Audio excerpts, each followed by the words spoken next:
C'est bon? Très bien. Sylvie Requemora et moi sommes très heureux de vous accueillir dans ce qui était, il y a encore peu de temps, la bibliothèque de littérature comparée de l'Université Paris 4 Sorbonne, devenue aujourd'hui Sorbonne Université. Elle fait aujourd'hui partie des locaux de l'unité mixte de recherche TALIM, Théorie et Histoire des Arts et de la Modernité, 19e-21e siècle, que j'ai l'honneur de diriger depuis 2024.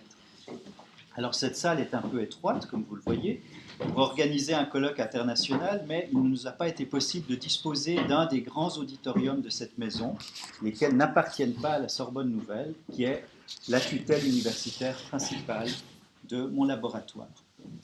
Or, nous tenions à ce que ce colloque anniversaire ait lieu dans ces murs où fut fondé par François Moreau en 1984 le Centre de recherche sur la littérature des voyages, dont Sylvie, qui en est l'actuelle directrice, vous parlera plus en détail tout à l'heure. Les rayonnages en bois qui nous entourent sont pleins d'histoire. Le mot un peu désuet d'influence que vous pouvez lire au-dessus de certains rayonnages renvoie à toute une époque où enseignèrent ici même de grands noms de la comparée à laquelle l'histoire du genre viatique est fortement liée. Lorsqu'on travaille comme moi sur les voyages en Orient, on continue parfois de citer l'ouvrage pionnier et très documenté de Jean-Marie Carré, voyageur et écrivain français en Égypte, paru au Caire en 1932-33. Or, ce comparatiste célèbre eut un élève que j'ai moi-même connu, car il vivait à Genève, où je suis né, et cet élève, c'était Anouar Louka, dont la thèse publiée en 1970 s'intitule « Voyageur et écrivain égyptien en France au XIXe siècle ». C'était là une façon de rendre hommage au maître, tout en renversant le point de vue. Un Égyptien, qui était par ailleurs parfaitement bilingue, montrait que les voyageurs n'étaient pas tous, ou pas seulement, des Européens avides d'exotisme ou englués dans des schémas coloniaux, mais que tout un courant d'intellectuels égyptiens, issus de ce qu'on appelle la Nahda, traduit par la Renaissance, avait traversé la Méditerranée, et parfois même pour étudier d'ailleurs dans ses murs. L'un des premiers, sans doute le plus connu de ces voyageurs égyptiens, fut Rifa at-Tahtawi, cheikh de l'université Al-Azhar, qui resta en France de 1826 à 1831 et qui, une fois rentré en Égypte, publia en arabe une relation de son séjour, laquelle ne fut traduite partiellement qu'un siècle et demi plus tard par Anouar Louka sous le titre « L'or de Paris ». Aujourd'hui, Randa Sabri, ici présente, et qui a elle-même traduit en français plusieurs ouvrages d'auteurs égyptiens ayant voyagé en France, ainsi les Lettres d'Europe d'Ahmad Zaki, se situe dans cette même tradition critique, tout en montrant que Rifa est peut-être l'arbre qui cache la forêt. Alors la forêt, évidemment, c'est ce que nous allons nous essayer de débroussailler aussi. Ce que je souhaite montrer par ce petit excursus égyptien, en introduction de notre introduction, si je puis dire, c'est d'une part que les voyages depuis les ailleurs, alors je reconnais bien sûr un sous-entendu que nous pourrons critiquer nous-mêmes, comme si, la France n'était pas elle-même vue depuis le reste du monde un ailleurs. Bon, donc voilà, on est toujours fatalement situé quelque part, mais on est piégé aussi, on est piégé par les mots et par la langue, et par la pensée. C'est d'abord donc que ces voyages vers la France et l'Europe existent depuis longtemps, et même, comme on va le voir très vite, depuis bien avant le XIXe siècle. Sylvie m'a rapidement convaincu, exemple à l'appui, que des Arabes, des Persans, des Indiens, des Ottomans, etc., avaient non seulement voyagé en Europe et souvent en France avant le XIXe siècle, bon, ça je le savais déjà, mais ça je le savais beaucoup moins, qu'ils constituaient un vrai corpus, bien que relativement invisibilisé, comme on dit aujourd'hui. Et qu'ils avaient même parfois laissé des traces écrites dès la Renaissance, et en réalité même avant, si on pense au voyageur arabe Ibn Battuta.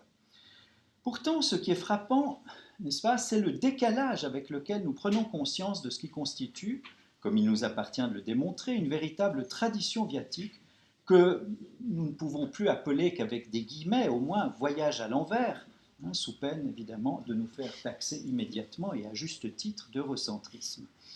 Mais plutôt, comme nous avons essayé de dire dans notre titre, en jouant sur les mots, de déplacement en acte. Déplacement géographique depuis les ailleurs, bon, il fallait bien se situer quelque part, nous revoilà en position centrale malgré nous, mais aussi grâce à vous toutes et tous qui venez de différents horizons et qui allez apporter tout votre savoir et votre enthousiasme à l'élaboration collective de notre problématique, déplacement de point de vue, déplacement énonciatif et, nous l'espérons, déplacement épistémologique. Mais avant de démontrer cela, il nous faut sans doute plus modestement parler aussi de circulation, de transfert, d'échanges interculturels. Bien sûr, ces mots ne sont pas neutres. Ils traduisent aussi une certaine vision des rapports entre les peuples, les langues, les religions, etc. À savoir une vision que je qualifierais, pour aller vite, d'optimiste, puisqu'elle postule que malgré les situations historiques d'inégalité et de domination, quelque chose passe d'un espace culturel à un autre, fût-ce bien entendu sous une forme nouvelle, recontextualisée, réadaptée, réécrite. On pourrait penser ces phénomènes de transculturalité comme une forme de traduction créative qui garde la trace de son origine tout en la transformant, en donnant à voir autre chose, comme un palimpseste. Mais il y a aussi évidemment une vision plus pessimiste, entre guillemets, des voyages, surtout lorsqu'ils sont le produit d'Européens, en particulier à l'époque coloniale. C'est celle que représente un certain courant des études postcoloniales qui met l'accent, par exemple, sur ce qu'Edward Said a appelé dans Orientalism le discours orientaliste, théorie qu'on pourrait qualifier de projective et qui fait peu de place à la possibilité des relations interculturelles. Cette grille d'analyse très contraignante a été entre-temps nuancée et critiquée, sachant cependant que la réception française de Saïd a longtemps été partielle et partiale, puisqu'elle n'a guère tenu compte de l'évolution de la pensée de ce dernier, qui reconnaît lui-même dans ses derniers essais, notamment ses essais sur l'exil, qu'en réalité, toutes les cultures sont poreuses.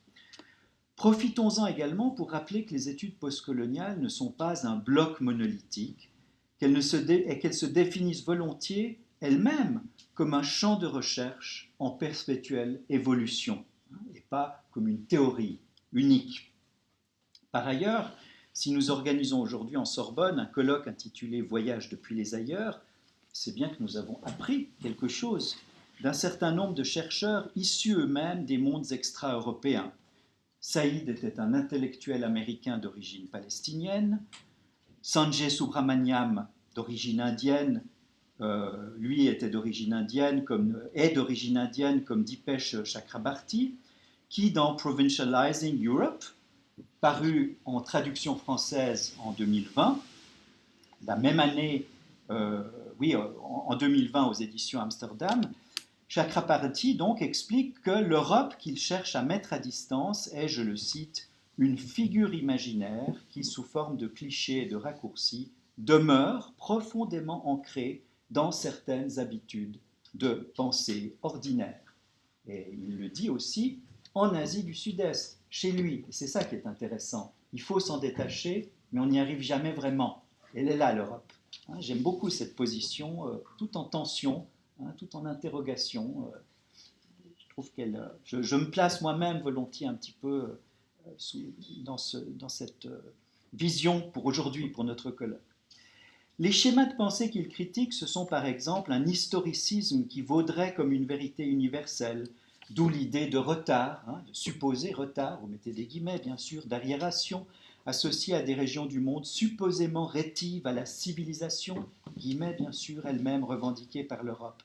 Mais nous pourrions aussi ajouter, en nous inspirant de cette réflexion, tout en la détournant quelque peu, que l'eurocentrisme existe lui-même hors d'Europe, qu'il s'agisse du rêve universaliste issu des Lumières, et dont on sait entre-temps qu'il a servi à justifier l'expansion des empires, ou qu'il s'agisse au contraire des théories raciales développées au XIXe siècle, avec leur lot de hiérarchisation particularisante, cet eurocentrisme donc s'est peut-être lui-même répandu comme une forme de pensée dans des pays européens, y compris en Égypte, pour revenir à ce pays qui m'importe. et donc qui aime bien châtie bien, bien sûr. Il suffit de penser au mythe qui entoure encore la figure de Bonaparte, qu'un historien égyptien contemporain considère, certes après bien d'autres, comme celui qui aurait réveillé une Égypte ottomane endormie, faisant fi de la violence traumatique dans laquelle le dit réveil se serait produit. Pourtant, il nous faut faire le pari qu'en mettant l'accent sur des voyageurs venus d'ailleurs, leurs regards, leurs écrits, leurs discours peuvent être différents des nôtres. C'est la différence de Chakravorty. Et que leurs récits aujourd'hui encore sont aptes à bousculer nos certitudes. L'une des questions que pose d'emblée cette perspective décentrée est de savoir si un voyageur ou une voyageuse venant d'un pays colonisé ou anciennement colonisé, ou tout simplement non européen, visitant l'Europe, témoignerait d'une volonté de se situer à son tour dans une perspective universaliste ou, au contraire, d'une tentative de se dégager d'une histoire eurocentrique en faisant appel à d'autres paradigmes.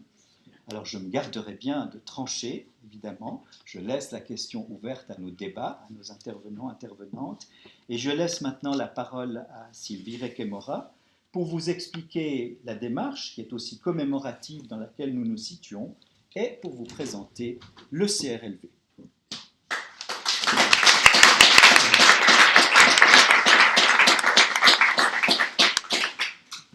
C'est un grand honneur et un grand plaisir de voir revenir le CRLV dans ses murs en Sorbonne pour célébrer ses 40 ans.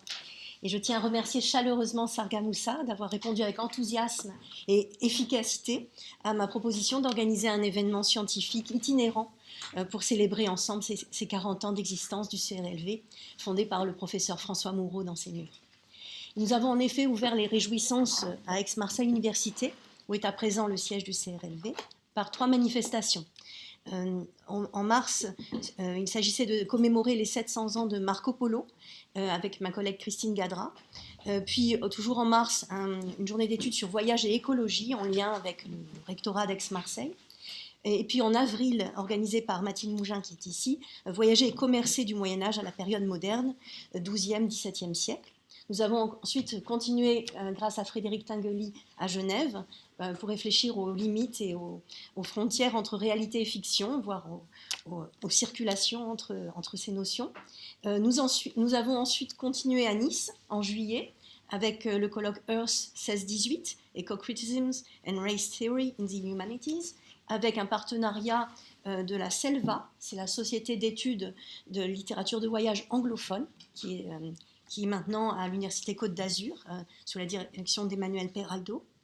Et au même moment, j'apprenais aussi que le projet Travel, Terre en récit, art de voyager, écolittérature, avait été retenu pour obtenir une délégation et une subvention pour forger un nouvel axe du CRLV. Et nous voici donc aujourd'hui à Paris pour décaler, décentrer le regard, comme l'a excellemment présenté Sarga Moussa. Nous terminerons ensuite l'année grâce à Christina Kullberg en Suède, à Uppsala University, pour réfléchir sur les sons et le voyage, Sounds and Travel. En fait, ces colloques n'ont pas donné lieu exceptionnellement n'ont pas donné lieu à des appels à communication. Ils ont tous fonctionné sur le mode de l'invitation pour pouvoir bénéficier et avoir le privilège de vous recevoir en tant qu'expert viatique pour revenir justement aux sources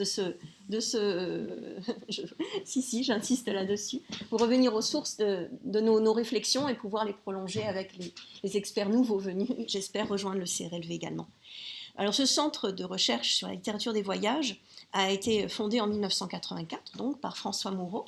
Il s'agit d'un centre de recherche non statutaire, ni unité de recherche institutionnelle, ni une association, ni une société savante, donc pas de cotisation. Elle regroupe plus de 1400 chercheurs aujourd'hui, de tous horizons internationaux, devenus membres sur inscription libre. Il suffit d'aller sur ce site et puis en bas, voilà, devenir membre, et abonnement à la newsletter. Et cette structure est finalement hébergée et financée par les différentes unités de recherche qui ont eu la responsabilité successivement de la diriger, c'est-à-dire le CELF à la Sorbonne avec le professeur François Moureau, puis à Clermont-Ferrand le CELIS avec la direction de Philippe Antoine, et puis donc depuis 2020 le CIELAM à Aix-Marseille Université. Il regroupe donc un site, une base de données sonores, visuelles, iconographiques et textuelles, ainsi qu'une présence sur les réseaux sociaux, Facebook, Twitter. Il s'agit là, en fait, finalement, de ce qui aimerait être une sorte de fabula de la littérature des voyages, d'une certaine manière, mais aussi de garder mémoire, garder archive de tous les travaux qui sont proposés. Fondamentalement pluridisciplinaire, le CRLV regroupe donc des spécialistes de diverses littératures, des historiens de l'art, des géographes, des ethnologues, et étudie donc la littérature des voyages dans ses divers aspects, documentaires, esthétiques, idéologiques. Le domaine va donc du simple carnet de voyage, enfin simple, rien n'est simple évidemment, l'écriture maintenant du voyage on le sait bien, au voyage dit littéraire, en synchronie comme en diachronie. Et donc, on trouve sur ce site un répertoire des chercheurs, une lettre du voyageur semestriel, de bibliographie critique, sous la coordination de Mathilde Mougin, qui est ici et que je remercie. Une base aussi de données viatiques, une bibliographie primaire, une encyclopédie sonore qui regroupe tous les séminaires et communications de colloques, surtout ceux enregistrés par François Moureau à l'époque de son séminaire, et qui donne lieu maintenant aussi à des enregistrements. Et nous sommes passés de Canal U à YouTube, avec la chaîne donc, YouTube du CRLV où vous pouvez retrouver, c'est là, où vous pouvez retrouver en fait, bon, là c'était le colloque Marco Polo, il y a aussi Voyage et écologie, enfin vous retrouvez toutes les communications en podcast. L'audience du site est croissante. En une semaine, il y a à peu près 1000 utilisateurs venant de 80 pays, à peu près, d'après les statistiques. Et donc, sur les 90 derniers jours, 12 000 visiteurs, et annuellement, à peu près 70 000 venus de 220 pays environ. Et donc, dans le domaine aussi de l'édition traditionnelle, le CRLV a animé depuis 1986 jusqu'en 1997 la collection Littérature des voyages, créée elle aussi par le professeur François Moureau, dont 15 volumes ont d'abord paru à Genève chez Champion-Slatkin, puis à Paris aux amateurs de livres et chez Klingsik. Et depuis 2010, il nourrit la collection Imago Mundi des presses de l'Université de Paris-Sorbonne, co-dirigée par Philippe Antoine et Anne Duprat, que nous remercions aussi très chaleureusement pour sa générosité et l'appui de l'Institut universitaire de France qu'elle représente aujourd'hui. Et il y a aussi les collections Géographie du monde, dirigées par Franck Lestringant, Voyages réels et imaginaires, dont je m'occupe aussi avec Pierre Ronzeau au Garnier Classique, et depuis le mois de mai, la collection Écriture du voyage, aux presses universitaires de Provence, que Jean Viviès, le président fondateur de la Selva, qui part vers d'autres horizons, a eu l'amabilité de me confier. Donc nous avons ce support papier, mais nous avons bien entendu dans le domaine de l'édition numérique la grande revue Viatica, puisqu'elle est grande désormais, sur Open Edition, première revue française en ligne et en accès libre, entièrement dédiée à la littérature des voyages, qui se donne pour but de rendre compte de l'ensemble des tendances de ce nouveau terrain de la critique littéraire, lieu d'échange, de diffusion, de discussion, de production collective des savoirs, sur le texte viatique, sur les approches particulières qui ne manquent pas de générer, avec même des écritures de voyage plus contemporaines, des rubriques qui sont toujours en réflexion et en configuration nouvelle. Et c'est un vrai plaisir d'appartenir à ce comité de rédaction sous la direction de Sarga Moussa et Alain Guyot. Merci pour ça. Le CRLV héberge aussi la revue Astrolabe, qui est récemment devenue à la fois un socle. Oui, il faut juste être patient. Qui est double en fait, qui est à la fois un lieu de publication en ligne pour étudiants, avec sélection de mémoires de master portant sur la littérature des voyages, actes de journée d'études de jeunes chercheurs, programmes d'agrégation aussi liés au voyage. Nous avions mis en ligne Captain Cook quand il était à l'agrégation d'anglais, Jean de Léry, quelques conférences aussi qui avaient été données cette fois-ci en conférence, puisque Viatica s'était occupé du numéro spécial regroupant les grands spécialistes. L'Astrolabe avait fait un lien et une publication de 2 conférences annexes, mais quand même de Grégoire Holtz et Franck Lestringant, qui étaient très sollicités à ce moment-là. Et puis actuellement, nous essayons de développer des contacts en Allemagne notamment, avec, je ne sais pas s'il est dans les actualités, il était là, progressivement ça défile, vous pouvez lire toutes les actualités, en Allemagne avec le Zentrum für historische Reiseforschung, qui est né il y a peu de temps à Oetting, et nous espérons aussi réactiver avec des collègues italiens la collaboration avec le CIRVI, le Centro Interuniversitario di Ricerche sul Viaggio in Italia, et un dépôt de candidature à un projet européen, ERC Synergie, voyons grand, est actuellement à l'étude avec des universités suédoises, et notamment Christina Kullberg. Voilà, donc pour rester informé et continuer à faire vivre le CRLV, il vous est possible, comme je le disais, de vous inscrire à la newsletter ou de créer ou d'actualiser votre fiche chercheur. Je vous souhaite un excellent colloque. Je me réjouis infiniment de vous écouter.